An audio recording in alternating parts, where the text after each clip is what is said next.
meu livro Zorganwälder, A Redenção, que está lá no site da Chiado.com.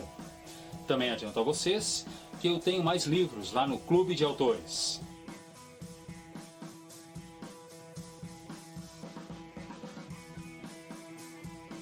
Olá, eu sou Joel Dantas e bem-vindo ao meu canal Universo das Telas. Nesse vídeo vamos mergulhar na vida pessoal de Arnold Alois Schwarzenegger. Foi político, halterofilista e herói de filmes de ação.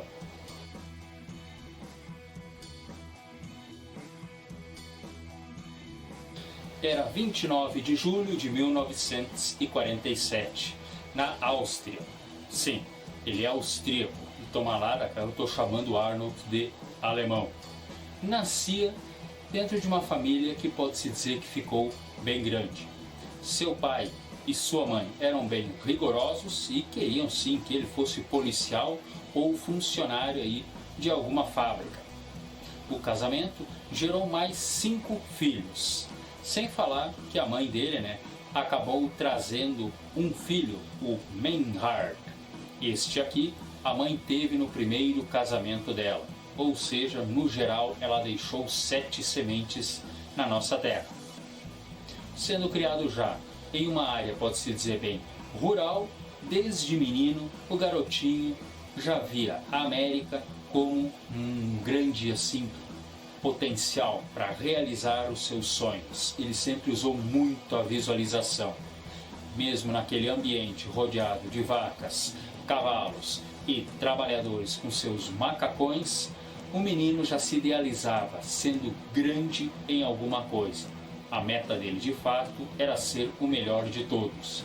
E pelo que eu notei, olha, mentalização, que as coisas podem acontecer, foi com o Arnold mesmo. Porque tudo que ele idealizou e comentou naquela época, e muitos davam risada, não é que o menino acabou atingindo todos os seus objetivos. Em meio a uma vida complicada financeiramente, mesmo o pai e a mãe tendo bons empregos, o pai, por exemplo, era inspetor de polícia, a necessidade da família sempre foi uma constante, tanto que até para comprar uma geladeira foi anos e anos de espera. Mas não dá para dizer que o futuro grande halterofilista tinha uma grande mágoa com o pai. A primeira é que era visível que ele notava que ele gostava mais do Meinhard, que é inclusive seria aí enteado do inspetor de polícia, e tratava muitas vezes o Arnold como se não quisesse ele como filho. Mais tarde, na vida adulta, mais uma mágoa viria. O halterofilista descobriria que seu pai foi membro e até assíduo do partido nazista. Mas tristezas de lado, muito trabalho viria, já que a mãe, que acabou sendo sua grande amiga, sempre incentivava ele a cuidar da sua aparência e da sua força física. Tanto que lá, na pré-adolescência, ele já estava experimentando judô, esportes radicais, bem como o futebol, que acabou sendo a princípio uma das suas grandes adorações. Mas aos poucos ele começou a pegar gosto para valer, foi em levantar peso e ter uma massa muscular decente. Aos 15 anos ele iniciaria sua carreira de halterofilista, visando uma humilde carreira aí como modelo fotográfico a princípio.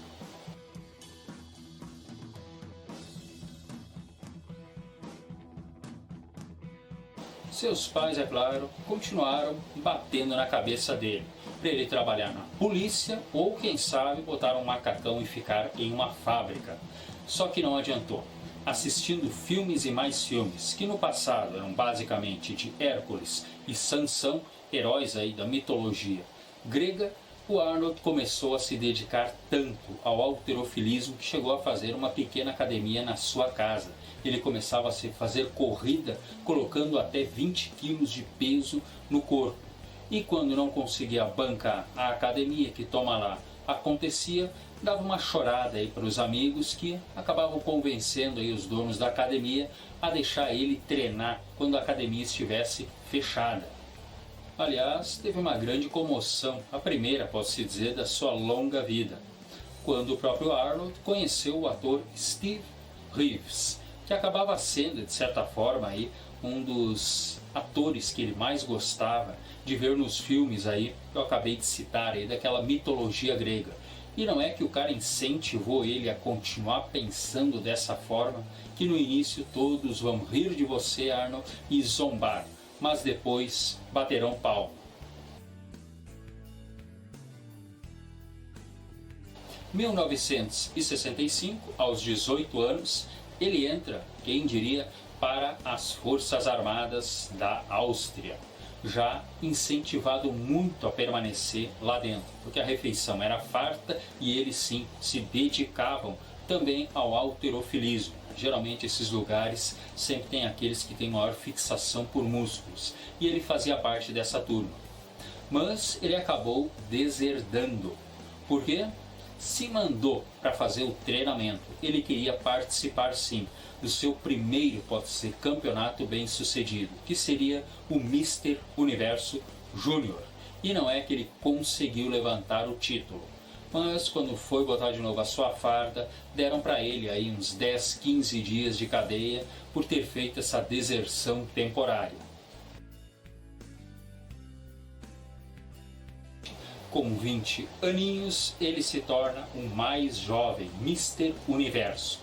Ele ganharia esse título aqui mais 3 vezes.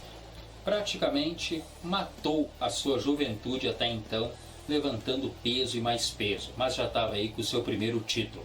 Um ano depois, olha, ele viaja pela primeira vez de avião.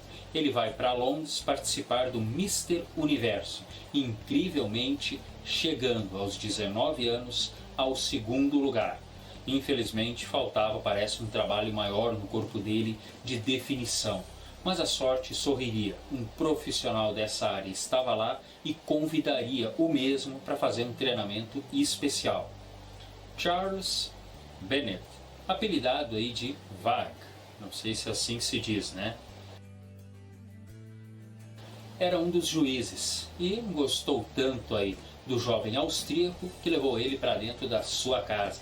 E o trabalho de definição, bem como já acompanhado de uma melhor alimentação, rendeu muitos frutos. Inclusive o Arnold começava aí a batalhar um pouco contra o seu pesado sotaque austríaco e aprendendo bem mais sobre o inglês. Claro que dá para notar de leve que ele tem um pouquinho, né, aquele sotaque inglês que parece que está andando em cima de um cavalo, que ele acabaria carregando aí pro resto da sua vida. Mas acho que isto iria segurar que nada, acostumado a levantar peso, o Arnold estava apenas no início do seu grande estrelato para o mundo.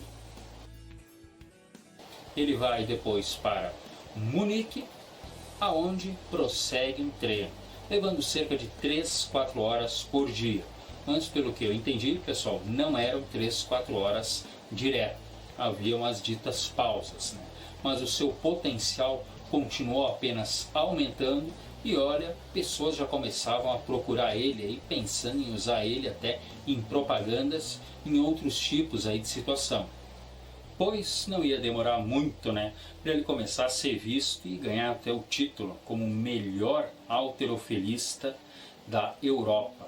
É claro que apelidos como Arnold, o Carvalho austríaco, ou simplesmente Arnold Strong, ou para os mais íntimos ainda, apenas Ernie, começariam a seguir ele aí ao longo dessa trajetória.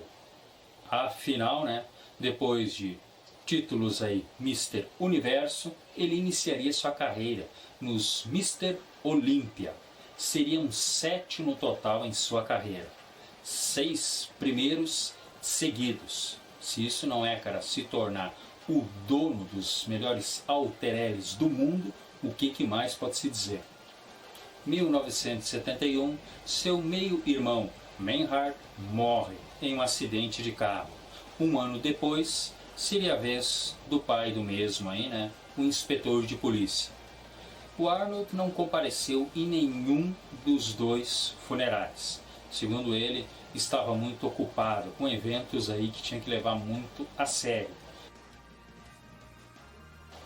Afinal, Frases do tipo que o Arnold gostava tanto de manter em sua mente, relatando que temos que ter um propósito, sem ele não somos nada, e manter ele sempre em nossa mente, porque acaba se perdendo aí no tempo e no dia a dia.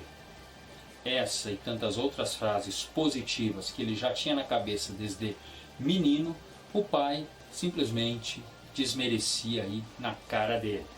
E pelo jeito esse austríaco aí tinha muito orgulho das suas ideias mais avantajadas que ele queria colocar no futuro. Vou deixar inclusive o nome de um vídeo aqui, que ele fez há pouco tempo aí já, um senhor, né?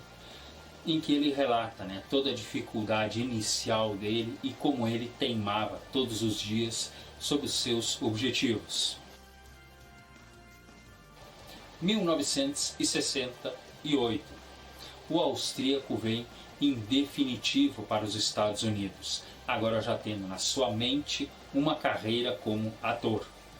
Treinou em lugares como o Gold Gym ou então Muscle Beach, já se destacando, mas ele sempre deixou bem claro, né, que a ajuda dos amigos para conseguir talheres e até comida onde ele morar foi fundamental, já que os tantos títulos de Mr. Universo, bem como Mr. Olímpia, rendiam apenas aí cheques de 300, 400 dólares no máximo. Aliás, ao que tudo indica, por 2 anos o austríaco foi um ilegal nos Estados Unidos.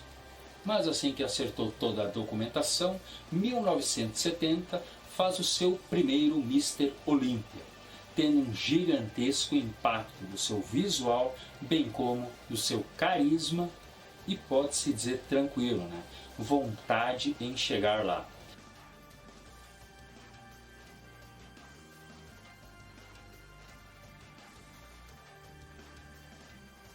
Inclusive, né, com o decorrer do tempo, ele iria esbarrar em Lou Ferrigno, esse americano aí, né, de grande renome na área da musculação, mas que a princípio sairia na frente dele em termos aí de carreira nas telas, mas que lá nos anos 80 o Arnold acabaria sendo, né, o grande rei do halterofilismo nas telas. Rola até hoje que havia uma amigável competição a um nível, pode-se dizer até pessoal, do Ferrigno de um lado e do Arnold do outro.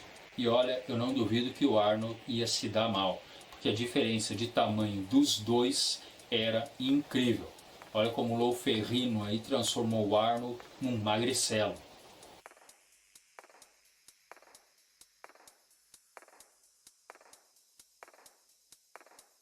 Em 1970, primeiro Mr. Olímpia, como eu já citei. Seriam depois, né, mais 5 seguidos, né, de 70 até 75. Depois o Arnold daria uma pausa e lá em meados dos anos 80 ganharia o seu 7º. As atuações do Arnold enquanto levantava peso causou, pode-se dizer, uma grande mudança em estrutura. Parece que o esporte passou a ser mais organizado e ter mais respeito, já que paralelo aí, né, é visível que as propagandas utilizavam muito e o Arnold tinha grande simpatia do público. A época que ele levantou o peso é considerado sim a era de ouro desse esporte. Claro que nessa época ele utilizou vários produtos químicos, pode-se dizer farmacêuticos, né, a fim de criar mais massa muscular, os chamados esteroides, né, os anabolizantes, mas que no período do Arnold eles eram plenamente legais. Mas é claro que na hora de fazer o seu atletismo, eles deveriam trazer mais rigidez, pode-se dizer, e saúde para que o músculo ficasse bonito, e não criar apenas volume, né, já arriscando até a vida do atleta. 1,87 m, 110 kg, e as telas começavam a sorrir para ele, já que, juntamente aí com o primeiro título de Mr. Olímpia, ele faz o seu primeiro filme meia boca. Ele faria vários, gente, ao longo dessa década, né? Mas não deixaria de, pouco a pouco, ele começar a chamar a atenção daqueles que começariam a ver nele, de fato, um profissional de futuro, apesar que demoraria um pouco. Mas estamos aí. Hércules em Nova York é a grande estreia do Arnold nas telas. É claro que fizeram toda uma jogada interessante por debaixo dos panos. Parece que chegaram a fazer uma documentação, um currículo falso, dizendo que o Arnold tinha já grande experiência diante das telas. Alguém acreditou e deu o papel para ele. Mas eles queriam dizer de fato que era nas telas enquanto ele era filmado, nos palcos praticando halterofilismo. Obrigado por assistir esse vídeo. Até a próxima.